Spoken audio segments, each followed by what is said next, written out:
today, Cheryl, I want the saints to stop lying on your testimony. Y'all hear me? Stop boasting about celibacy if you ugly or facially challenged. Don't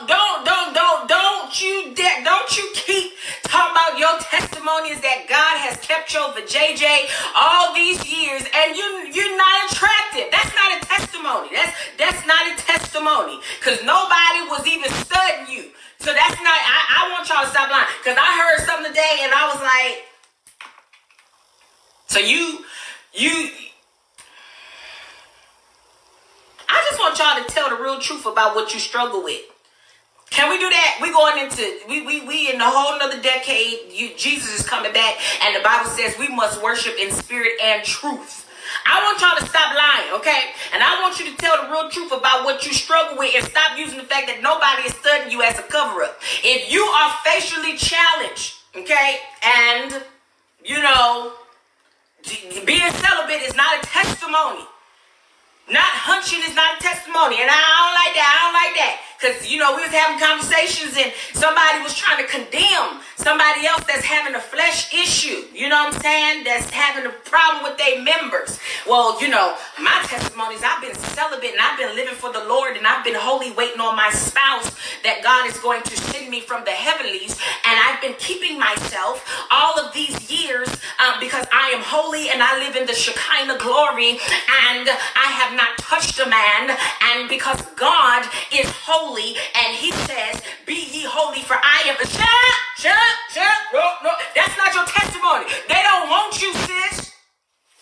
No, I go here because y'all getting out of hand. Y'all getting out of hand. You know what I'm saying? Now, you know, God took his time on, no, ain't even God. Y'all genetics, okay? It's generational. Some of y'all forefathers is real fine and some of y'all foremothers is real pretty and you came out very attractive. But some of y'all forefathers and great-great-grands was tore up from the floor up. I'm talking about they look like Eddie Kane Jr. from the 5 Heartbeats. They look like Shrek. I'm telling you. And you came out facially challenged. And then you want to condemn somebody from that look like a Baptist Beyonce because they got a hunching demon and you want to act like celibacy is just a hard thing that you have overcome. Stop that. I'm sick of it, Francis. I'm sick of it. That's not a testimony. That is not a testimony. If you, Sister Shrek,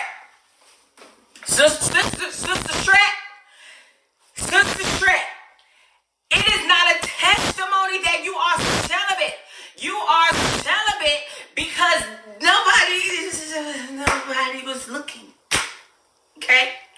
I want y'all to start telling real stories, Lakeisha Willingham. I'm sick of it. Because, and the reason why I'm going here, because I love everybody. I don't care if you're white, black. I don't care if you look good, if you're ugly, if you got a missing tooth. I don't care if you facially challenged. I love everybody. I don't care what you look like. But what we not going to do, you know, is try to make somebody feel less than because they're attractive and they look good, and it's a struggle for them to keep their body and keep themselves, keep their legs from being spread from Genesis to Revelation. Not that I'm making no excuses, because if you don't stop hunching, you go to hell.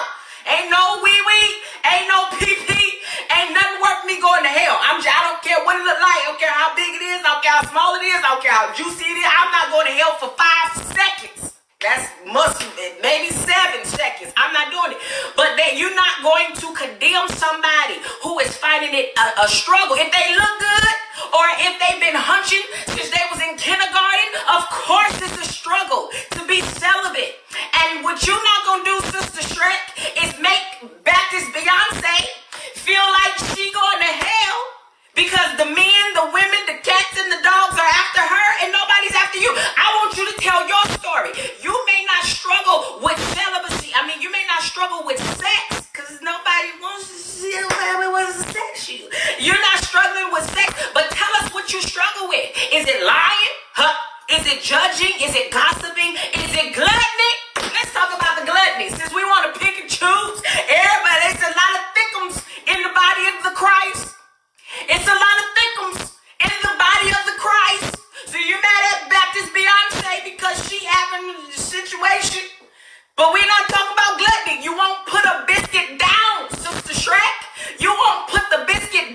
Wanda, you hear me? They won't put the biscuit down. You know, gluttony. Tell your testimony. I want y'all, let me tell you something. You people are not getting saved because y'all lying. Y'all lying. Sister Shrek is lying. You want to crucify Baptist Beyonce, you can't stop eating biscuits. All these thickums in the body of the Christ. And nobody want to talk about the spirit of gluttony, which I, got to get delivered from myself. You know what I'm saying? But my point is, I want to hear real testimonies and stop using the fact that because you don't struggle in one area, you just don't struggle in this particular area, so you want to condemn somebody else who is struggling in that area. That's not right. It's not okay. You're not struggling because nobody is after you for that. If you ain't never been an alcoholic, but you've been a fornicator, and so now Brother Bernard can't get off the bottle, and you want to say, well, God is keeping me from alcohol, and I've overcome my testimony. I don't have to drink. I don't indulge in all of that. But what you doing, though? What are you doing, Brother Bernard? What are you doing? Stop it. I want to hear real testimonies. And you know what, y'all? When I open up this church for real, I'm going to go back to old school. Because y'all going to be like, y'all not going to even expect. See, I could be ignorant on this. DWM Ministries could be ignorant. But New Creation Center of Atlanta, I'm going to behave a little better when I get installed as the pastor. I'm not going to cut up as much. You know what I'm saying? I'm trying to be dignified. You know what I'm saying? Act like I got some sense. But while we over here, I'm just going to tell you. I'm just going to tell you like it is. But when I open up this church, I'm going back to the days of old. And I want to do testimony service. I have not been to a church in years to where they are having real testimony services. I'm talking about where they used to go around with the mic, or they'll have you come up to the podium and tell your testimony. I'm going back to that. And I don't want to hear, you know what I'm saying? Don't stand up talking about Jesus paid your light bill. That ain't no testimony. That ain't no testimony because Jesus paid your light bill.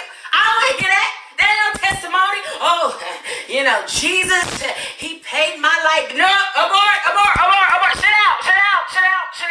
Sit out. Remember Apollo? Remember that little man? They'll come out with the cane. When they wasn't doing it, I'm going to come out with my cane. If I do testimony service and you get up there talking about, I just want to testify that Jesus paid my light bill. I'm going to come out with that cane. Nope. Sit down, Sister Shrek. Sit down. I want to hear real stories. You know what I'm saying? I want to hear that you used to stick broomsticks up your tail and dance on one leg for crack. Tell me that story. Tell me the real. I want a real. That's a testimony. Tell me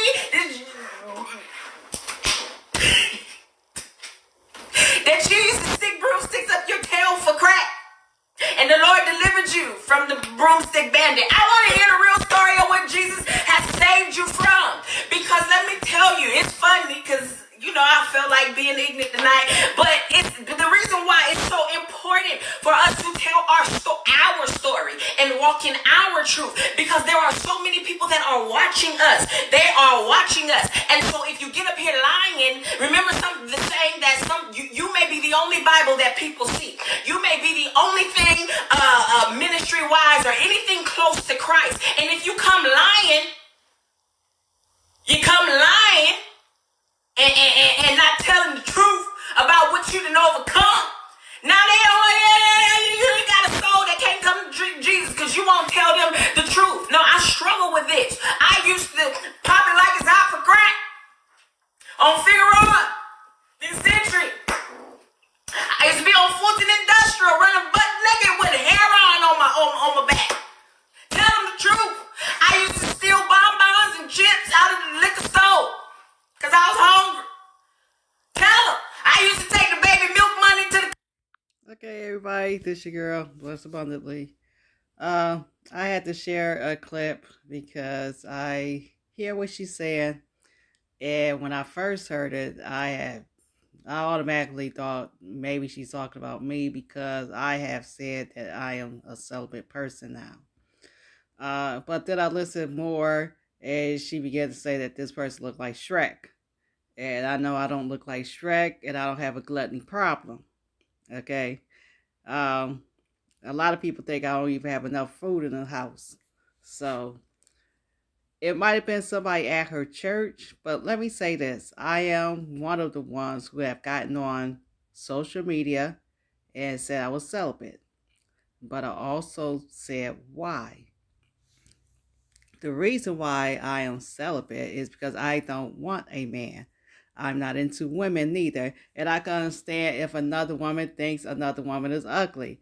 We know that Danielle McCord is a person who used to be in the porn industry, and she has slept with both men and women. Okay? There has even been stories after she had given her life to the Lord that she, this is a rumor now. This is allegedly, okay? I'm going to say allegedly on this one because I don't know. Forgive my sniffles. I know I do that a lot in some of the videos. I'll try to lessen that even though I have allergies and stuff. But anyway, allegedly, Danielle McCord was sent up to the north to a big time preacher for a position. This was, now I'm going to say allegedly because I don't know how true that story is. And afterwards, she had gained the title of being an evangelist. Now, I don't know how true that is because Danielle is married and was married when that story started floating around. I know that she used to be a bumblebee up under Juanita Bynum's ministry. And somehow or another, they parted ways, her and Juanita Bynum. Okay? And there were some stories that were being kicked out there about her and Juanita Bynum being together, which I don't know how true that is. So I can say allegedly because I don't even know if there was ever sexually or not. I believe that Juanita Bynum had a sexual relationship with a woman years ago, but what's going on with Juanita Bynum now, I have no idea. Okay? So I do have to say allegedly on hearsay because that's all it is right now is hearsay. But the fact is that she used to be a porn star, and that's not allegedly. That's the truth. That is her testimony. She has porn from porn to the pulpit. As her story about being in the porn industry and how, somebody in the church had got her to start selling her body and everything. And she wind up, being a stripper first and then going into the porn industry and, getting delivered from that. Had an incident in New York where somebody had basically was tormenting her for a couple of days, thought she was going to die from that incident, got out of there, and I think afterwards made a conscious decision to give her life to the Lord. Now, I hear what she's saying, but the thing is that people might be getting up there saying that they live in a life of celibacy because they used to live a life of promiscuity at one time in their life or another. When it comes to women, regardless of how ugly or how beautiful they are, you still have something between your legs that a lot of men want. Let's keep that 100. It might not be what a lot of women want because you got to think lesbians have preferences too. And they only target people who have that lesbian spirit on them. And I know people don't think of homosexuality as being a spirit at all. They think that it's cool to be gay and all that other stuff. I'm not down on nobody for their beliefs. That's between you and God. But I will say this, that when God created man and then turned around and created a woman, he created the two to be as one, and they were able to produce a child. Two women cannot produce a child just like two men cannot produce a child. It doesn't matter how good it feels or anything else. How they rub on you the right way or anything else, or because if somebody put their hand down on a woman's vagina, you're gonna feel a certain way. That's just how the way it is, whether it's man or a woman. Okay, but the Bible do say that living that lifestyle of homosexuality is an abomination, means that God detests it, is disgusting to him. Okay? Oh, so now, me saying that I was celibate, it was because, and I was celebrating a life of celibacy because I remember when I allowed a guy to live with me, he was not the right guy. We was having sex all the time. And there was other men who had approached me before that. I even had a preacher who was talking to me at one time. He wanted to have sex with me, but he wanted to just have sex with me. He didn't want to take the relationship no further. He didn't want to date, nothing like that. I mean, he would take me out to dinner and stuff, but he would take me like an hour away from the house to where anybody that knew us around town wouldn't see us. Uh, you know, and I had to look at that and say, you're a man of God, and this relationship just had to chill. We just, we didn't have no intercourse or nothing like that. There was other people who came before him to where there was touchy feelings and all that stuff. Okay, but no intercourse. So from the time I had a child at 14 all the way up until I was 34 was the first time I allowed a man to put his hands on me. Because, before, you know, 14 and under, for some years, I was being blessed as a child by a sibling. So the very first time I allowed a person to have intercourse with me, I was 34. And that's when I, for the first time, willingly had intercourse. There were people in high school all the way up until that time that I talked to. There was some touchy-feely, but there was never no intercourse. Okay? So, if somebody's saying now they live in a life of celibacy, you need to do your fact checking and see why they celebrating a life of celibacy. Is they doing it because they feel like it's the right thing for a religious purpose, or is they doing it because they just got tired of all the no good men that was coming around and decided that if these are all the men that's coming around that just want me, I just want to live a life of celibate. I'll just rather not have sex than have sex with these people. Because after the guy that I allowed to move in with me, nothing was coming good my way. Okay, it was all the people, all the trash was starting to come out of the bucket. They didn't look good. They didn't have no good jobs. They wasn't carrying themselves well. All of that. And I just decided, no, it's just easy for me not to just have nobody. So again, I would have went off if I didn't re-listen to this again, because calling the person Shrek, see, I could get on my platform and call names. And if you're going to call somebody out, make sure you let them know who you're talking to.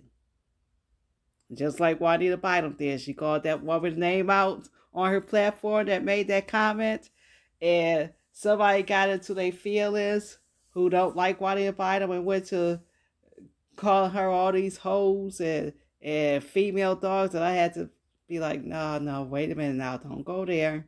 Don't go there, because you do the same thing. You sit up there and you go off when somebody make a negative comment. So I had to let that be known on Facebook. I did let it be known on Facebook that, I didn't agree with you. Called a woman a female dog and a hoe. I thought the beef between you two was squash. All that stuff. So anyway, I just wanted to get on and say that I gotta go. I gotta finish washing clothes and everything else. You guys have a great day. I didn't play the whole sermon. I like how the way Danielle speaks and everything, but I know that there are times where she is very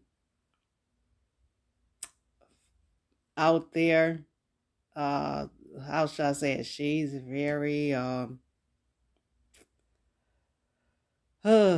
she's a different type of preacher. I mean, and I know she don't call people names out, but the way that she presents her message, Sometimes you be wondering, oh my God, is this a rated X, a triple X message? Is this a rated R message? You know, what we don't get today. But the people be loving it over there. But I just want to make sure, hey, you ain't calling me out. Call me, Shrek and all that stuff. Because, see, I'll start sitting there telling you know what? Okay, up under all that, because, see, I'll have some words too. So anyway, I'm not going to go there because I believe it was somebody else probably in her church. She probably dated a woman to be kind of obese and ugly, of course. So it is what it is. But you guys have a great and wonderful day. Bye.